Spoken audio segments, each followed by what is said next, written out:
this particular episode happens to be the biggest so far. And this is because we have the biggest fish in the house. And we had to tweak it to take our podcast out of the studio to come to the King's house. I present to you the King, Odion Ighalo. Senior man, welcome to the Azeez podcast. Yeah, thank you. This particular episode is proudly sponsored by Wura Boots. Hi guys, this is the Azeez podcast. I urge you guys to keep listening to this podcast. You have to like, share on every platform. God bless you guys.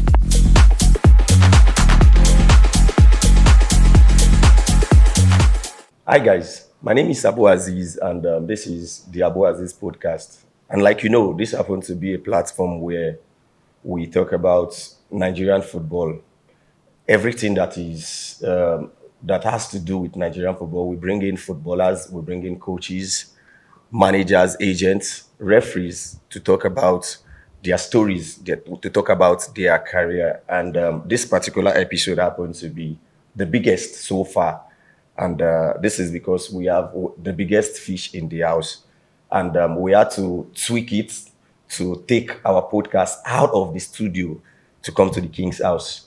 I present to you the King, Odion Ighalo. Senior man, welcome to the Azeez podcast. Yeah, thank you. Good morning. Yeah, good morning, bro. So this platform is about we talking about basically football concerning Nigerian football.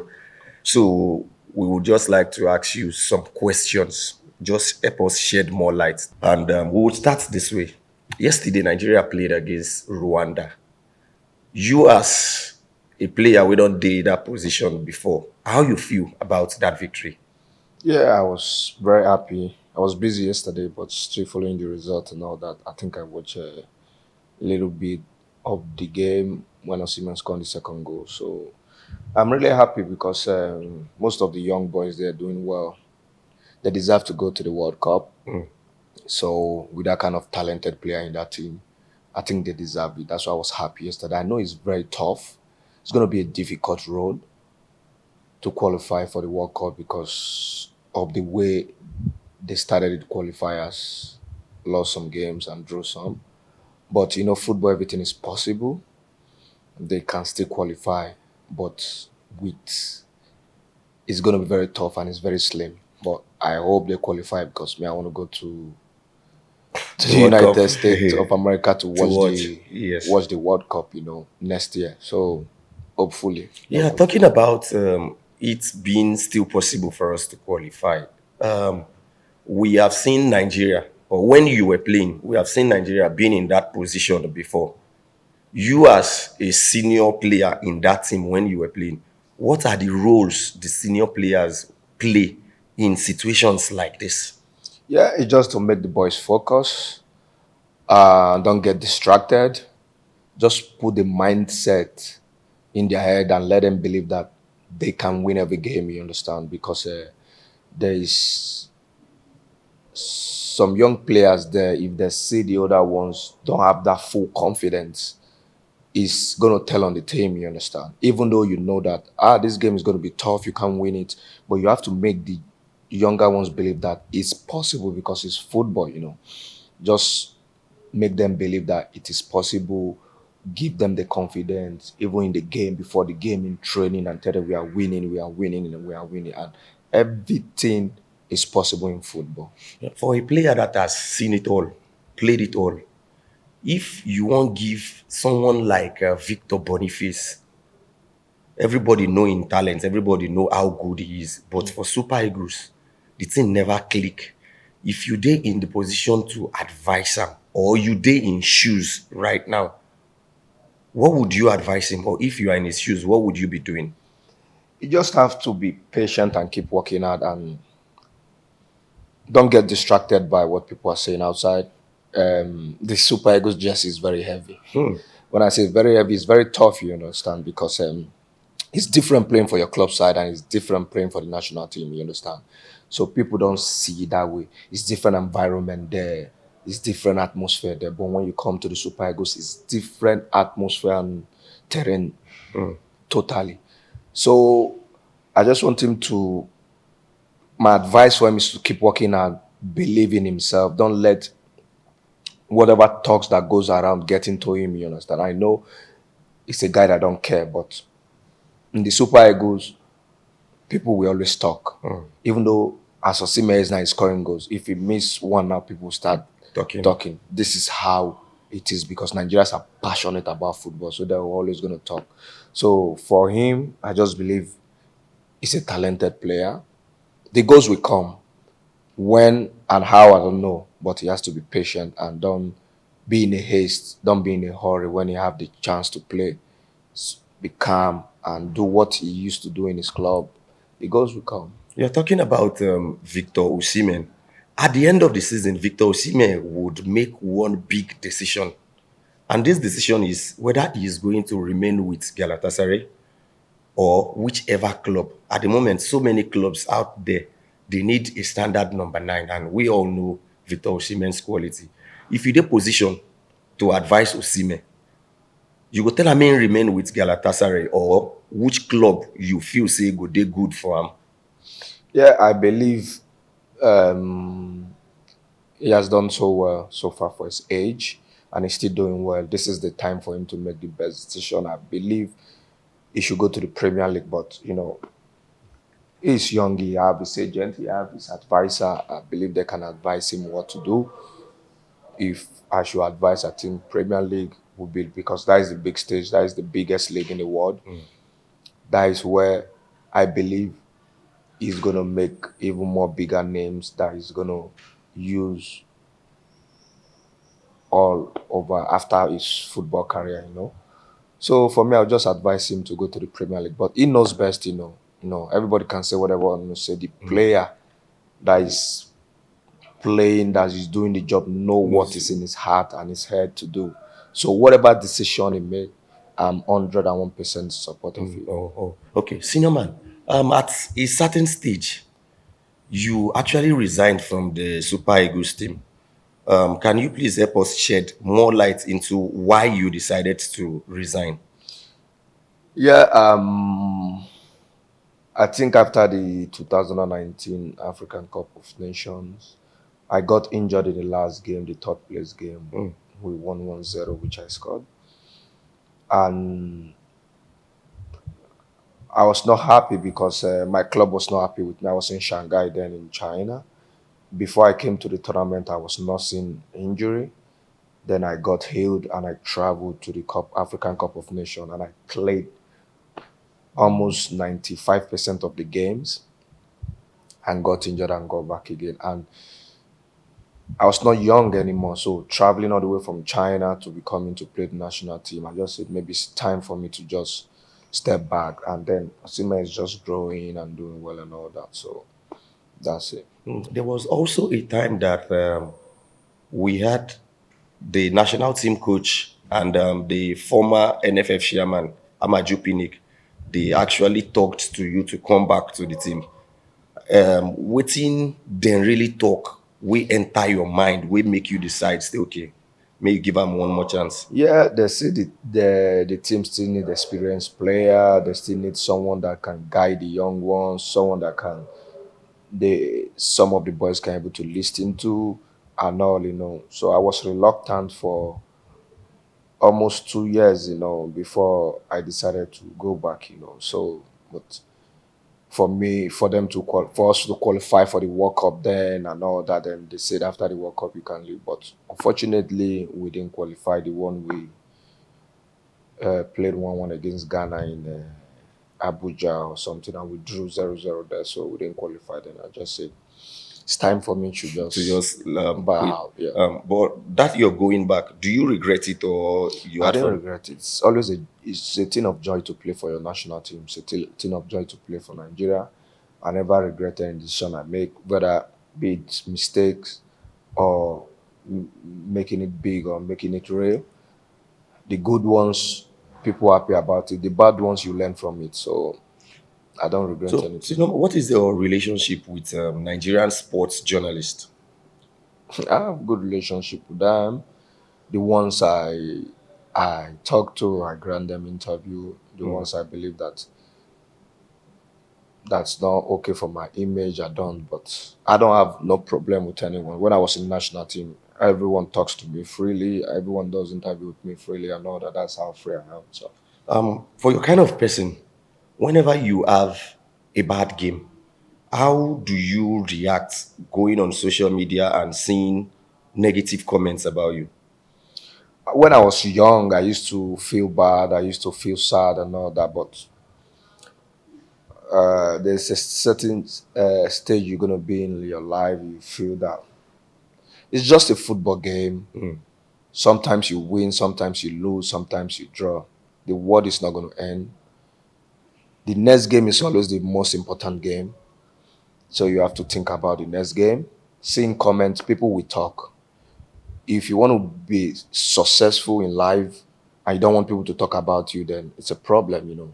People are going to criticize you. People are going to talk. People are going to say you're not good and all that. But don't let that get into you because there are even more people that believed in you and know what you can do. A bad game does not determine a player. Even Messi and Ronaldo, they have bad games. So saying all sort of things, seeing all sort of social stuff on social media, you just block your ear. You have to be immune to it, especially in Nigeria, where people say nasty things. You understand? Me, I just read and laugh. You understand? Because it doesn't get to me. Because if you let that kind of thing get to you, then you can't play for the country anymore because anytime you go there, you'll be afraid, don't want to do mistakes and all that. Mistake is part of game, part of life. You're a senior man. You have played in Norway, you've played in England, you've played in Spain, you've played in China. Which country now you go where you suffer racial abuse pass? I've not really suffered any racial abuse. I'm telling you, because I played from Norway to Italy, Italy to Spain, Spain to England, England to China, China back to England, then to Saudi To Arabia. Saudi, yeah? I've not physically, yeah, it has not happened to me, like in a game or after a game and all that. Fans, sometimes they might write nasty comment, put a monkey sign and all that after game, maybe when I scored When you against score, them and yeah. all that. But for me, I don't take it personal, you understand, because out of 1 million people, there must be one or two that don't have sense, that don't think properly. So I can't judge the other Everybody. people with what only two people are saying. So I just focus on my game and carry on. So I don't think much about it and I don't make too much drama about it. Oh, okay. As somebody we come from Ajegunle to this level where football don't carry you, which role you feel say growing up in Ajegunle play for your career? It really play a major part, you understand, because coming from a Jegule was a surviving mode, you understand, because there's nothing you want to do than to make it out from there, you understand, because it was tough from the beginning.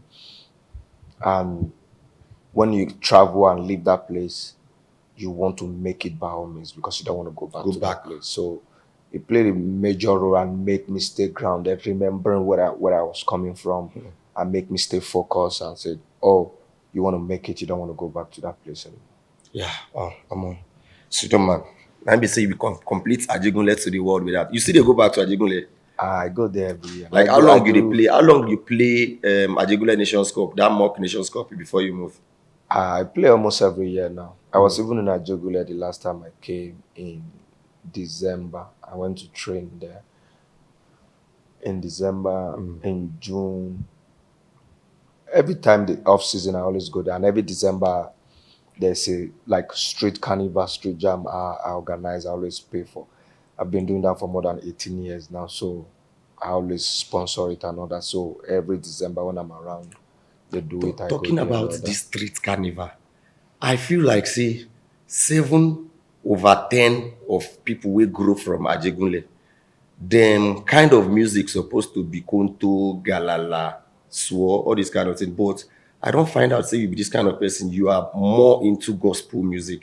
Why is it like that? Yeah, I'm more into God, but I listen to all those this thing now. But I never see you the dance galala before. Because I know Sabi dance, but I listen to it. Oh, I listen okay. to it. But gospel music keeps me calm and like keep me sane and focused. You understand? Like if I'm going through stress now, I put my earpiece or listen to gospel music. It makes me calm and like gives me hope that is the better days coming. You understand? When you stress and all that. Not apart from that. So I like much of gospel music. I still listen to other songs. I listen to Nigeria music, the artists and all that. I listen to the Konto, the all of them you're talking about. Okay. Listen to them once in a while. So, senior man, there is this particular discussion where me and my guys they always they get, or sometimes for social media, where they say players they collect weekly salary. So I want me to shed more light. Is it like the old money we then talk about? Like if they say player they collect $3,000 or $30,000 now, is it weekly or monthly? When I was playing in Premier League, they call it weekly, but it's every month they pay They you. pay it. So, for example, they'll say £5,000 weekly. That does not mean every weekend they'll pay you that money. Okay. So £5,000 weekly. So in 4 weeks is £20,000 pounds, and 4 weeks make 1 month. In 4 weeks is that is 20,000. 20,000. 20,000 and 1 month. So every month end they'll pay you that. But so in England, when they say 20,000 per week, you know that it's half of it because you pay tax and all that. You understand? So it's not like they pay you every week; they pay it monthly. But they'll just say is weekly wages and all wages, that. They yeah. calculate it weekly and all that, but it's monthly they pay. Okay, that's good. You do watch NPFL? Sometimes I watch some games. Which one I watched last? I think the last one I watched is the one Eyimba and Kano Pela. Okay.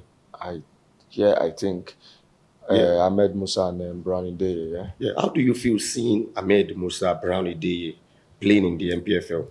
It's good. It's good branding for the league, and I'm happy they are doing that. I haven't had some things Brandon Day say complain about one or two things, which I believe, and I said before, I say if they can make progress and sort out some things in the league, it will be good. You will see more Ex-internationals. ex-international or more Nigerian players that have played abroad will come back, want to come and finish their football career in Nigeria, But when many things are not guaranteed, it's difficult, you understand? So I just hope they sort most of the things he complain about, so that more people can come and play in the league before they retire.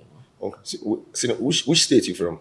I'm from Edo State. If the governor of Edo State call you, say, whenever you want to retire, may you just complete half season for Bendel Insurance, would you play? I would love to play, but I have to guarantee my security around all what I said, because it's not just playing. There's so many things involved with it, you understand? So playing almost 20 years outside Nigeria, then come back to play in your homeland, and I know it's going to be tough, but if some certain things are put in place, why not? I would love to. Yeah, okay. At what stage in a footballer's career do you think about make I go for money? And at what stage does a footballer think make I go for passion? It doesn't have stage. Everybody knows what's good for him. Everybody knows what's best for him. I always think about myself and the decision I made in my career, because I remembered when I was playing in Norway, when I first traveled to Norway. After 10 months, I want to live there. I got an offer from Lokomotiv Moscow, enticing money, and I got offer from Udinese. You understand? So my agent sit me down and said, if you go to Lokomotiv Moscow, you will earn more money. But if you go to Udinese, you will progress in your career and all that. And I said, okay, let's go to Udinese because I want to progress. I was young. I just only played 10 months outside Nigeria in Norway, and that's my next move. I remember we are in the airport, want to go to Italy to go for medicals and all that for Udinese. And they called from Russia, they're going to increase the money, they're going to send jet to pick us, they want to sign me for Locomotive and all that. And my agent said no. Then I signed in Udinese. From Udinese, I went to Granada in Spain. From there, I went to Watford in England. After my first season in Watford, a deal came from China, a Bay Fortuna. They want to give me crazy money and all that, almost £300,000. So I sat down with my agent. I did not sleep for 3 days. I was thinking about it and all that and all that. And my agent said, this is not a good move and all that. But Watford already accept the offer. And the president was even calling me in the night. What do you think? It's a good money, this. But then I joined Watford where there was second championship.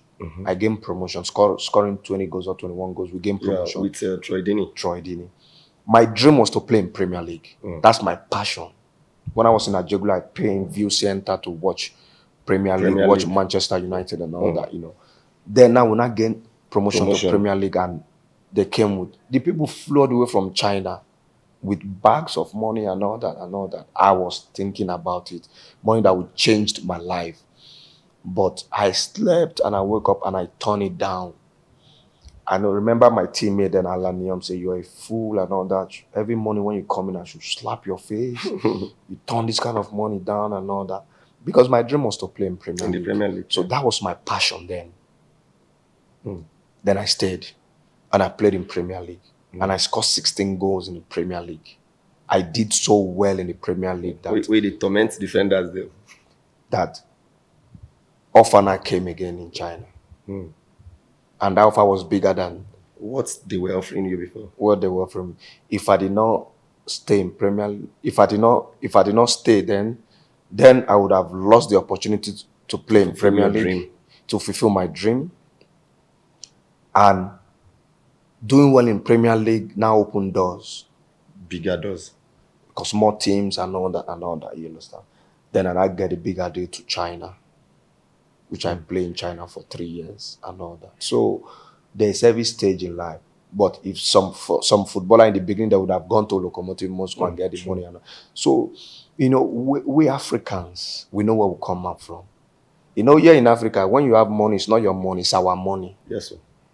Community money. Community money. It's not like Oyibo people. Like how rich Ronaldo is now. It's only he and his girlfriend and his children that eat his money.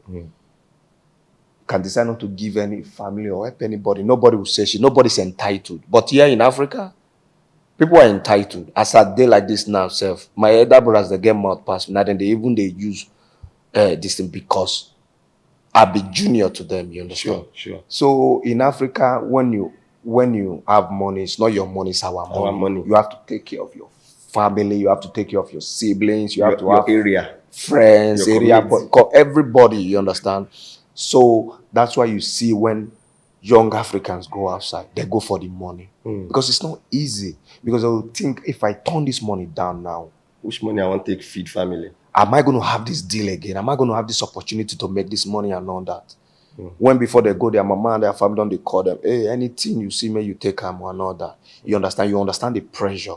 That's why some people go for that. I don't blame them, because everybody have things to sort out and all that. But you see these foreign guys, they don't care about nobody. You will see some players, it's only them with their girlfriend. Some they will even go to a restaurant, their girlfriend will pay her, they will pay her for it. That's how they are. Yes, it's normal. And those people earning millions of millions. This is normal to them. Imagine in Africa, I'll go to the restaurant to get a wife, you'll tell me pay 50%, pay 50%. It's not possible now. So that's our life. So it's different culture, different situations and all that, So, senior man, of all the clubs where you don't play or all the countries where you don't play, which one you enjoy pass? It's Premier League. Premier League is the best league. Premier League. I don't like to live in England because of the weather. The weather is not nice. It's always raining, it's cold and all that. But Premier League for me is the best league in the world. I enjoy the league, I enjoy the football and all that. And there you don't have any issues for paying salaries or racist and all that. They are very direct and straightforward. In terms of football, yes. Yeah, But in terms of living, I can't live there. okay. It's Spain, yeah, because of the weather. Because I played in Granada, it's a very nice city and all that. Or nice weather again in Saudi, very hot and all that. I like more of warm weather. Warm, You know, okay. so I'm not a cold person. As a professional footballer, what do you do when you are in a team and you know say you sabi play ball well, but them no dey give you playing time? How do you adapt? How do you cope? You feel frustrated, but like I said, you just have to keep working. You don't change. You don't start misbehaving and make the coach feel that you disrespecting him or disrespecting them. How does it feel when you won that highest goal scorer at the AFCON? Yeah, I was happy because my name is in the record of CAF today. Because if you call in players that have won the top scorer in African Cup of Nations, I'm among there. In Nigeria, I think we are just few. Me and Eminike and who? Yakini and who again. So I'm happy. It's a great honor and all that, you know. So it's always a thing of joy. So now this your answer now brings me back to this question. If you want to rank yourself among top number nines, we don't play for the Super Eagles, where you go rank yourself? Last. Why? How? Why? How? I don't How remember. many how many don't win? How many don't win highest goal scorer for AFCON before? I would like you to do the ranking yourself. You want me to understand? rank? Yeah, because sometimes it's not about winning yours. You see, Victor Osimhen, the last Nations Cup, Yeah. he was doing all the old job. He was not scoring. Yeah. And Lookman was scoring. Lookman was scoring, So there's some people you need in the team that sacrifice, That sacrifice. a lot. You know? Like Victor Osimhen is going to run, chase Everybody. every ball and all that. Everybody. Even that Nations Cup, I talked to him. I said, you're not going to score a lot of goals because Yes. you're working so hard for the team. He's working like Olin would chase like five and all that, you understand? But that's his kind of game because he has strength, he's still young, you understand? So that does not mean he's not a good striker because he didn't win the top scorer award. Of But the he Nations was, Cup, yeah, because he put the team ahead of his own personal goal. Hmm. That does not mean I put my personal goal ahead of the team. Me, I'm kind of a boss striker. Yeah. I don't chase You don't channel, chase your own chase- to just the inside yeah. box. I'm kind of like Create space for yourself. create space, ball comes out. movement, and all that Yeah. that. So I'm always going to score because I'm always in the Oh. But so we have different type of strikers and all that, and when the opportunity comes and all that. But he's doing well now. I hope the next Nations Cup he will score more goals. because, Amen. So for a player like you now, we have seen players become ambassadors for Nike, Adidas, Puma, but out of nowhere, we just see you say you don't begin to wear Wura Boots. What brought about your partnership with Wura Boots? Yeah, I've used Nike before. My contract just finished in January with Puma. So Wura Sport, the CEO, or let me say the brain behind the Wura Sport, has been a long time friend of mine, and he told me about what he's trying to do for Africa, most especially for African kids. You understand? Because a major problem and major challenge for a footballer is football shoes. Without football shoes, you can't even start playing. I remember when I was back in Ajegunle when I was young. That's why sometimes today when I talk about my mom, people think I'm exaggerating because she was the one that was there doing everything for me. My mom used to sell ice water then and all these minerals and all that. So the little gain, he used it to buy football shoes for me. Sometimes my mom will lap me on her leg. We'll go to Katangoa, go to Aswani, go to Badagry to go and look for cheap boats to buy. Vespa. Vespa, go and look for cheap boots to buy, you understand? So imagine back then, some other footballer that is 10 times better than me, their parents could not afford that. Their career has gone under the drain. So this boot, Wura sports boot, is very cheap and affordable, which every African and Nigerian, I believe, can afford it. You understand? I know how many I've gotten for my football academy, for people that has for boot and all that, I've gotten a lot for them, because if you want to start playing, you have to have a football shoes and all that. So that's why I'm partnering with him, because it's very good for the African kid, most especially Nigerian kids that want to play football and all that. It's just like a giveaway to them, you understand? Not too expensive. It's not expensive. It's affordable for them to be able to wear good shoes, quality shoes, and train with them. So rate the quality of that boot over 10. Sometimes you don't give 10 over 10, you understand? I started using it to play Yeah, I know. I league, see 'em. I league see 'em. Now, games what and all did you that, use? I would say it's 8 to 9 over 10. Yeah, our listeners, we just say this particular episode is proudly sponsored by Wura Boots, and we have to just promote them because now proudly African, proudly Nigerian. We need to just support our own person. Now Nigerian person, I get the company, and even me, I don't get the boots. I dey use them, so it's a good one. Yeah, watch out for that boot. It's going to be one of the best in the world. We are coming. Oh, okay. So, senior man, we don't already finish. The last question where I could just ask you. There was a period the Super Eagles sent you an invitation to your club, and your club refused you. How you take handle that situation then? How did it take? How did it take affect you?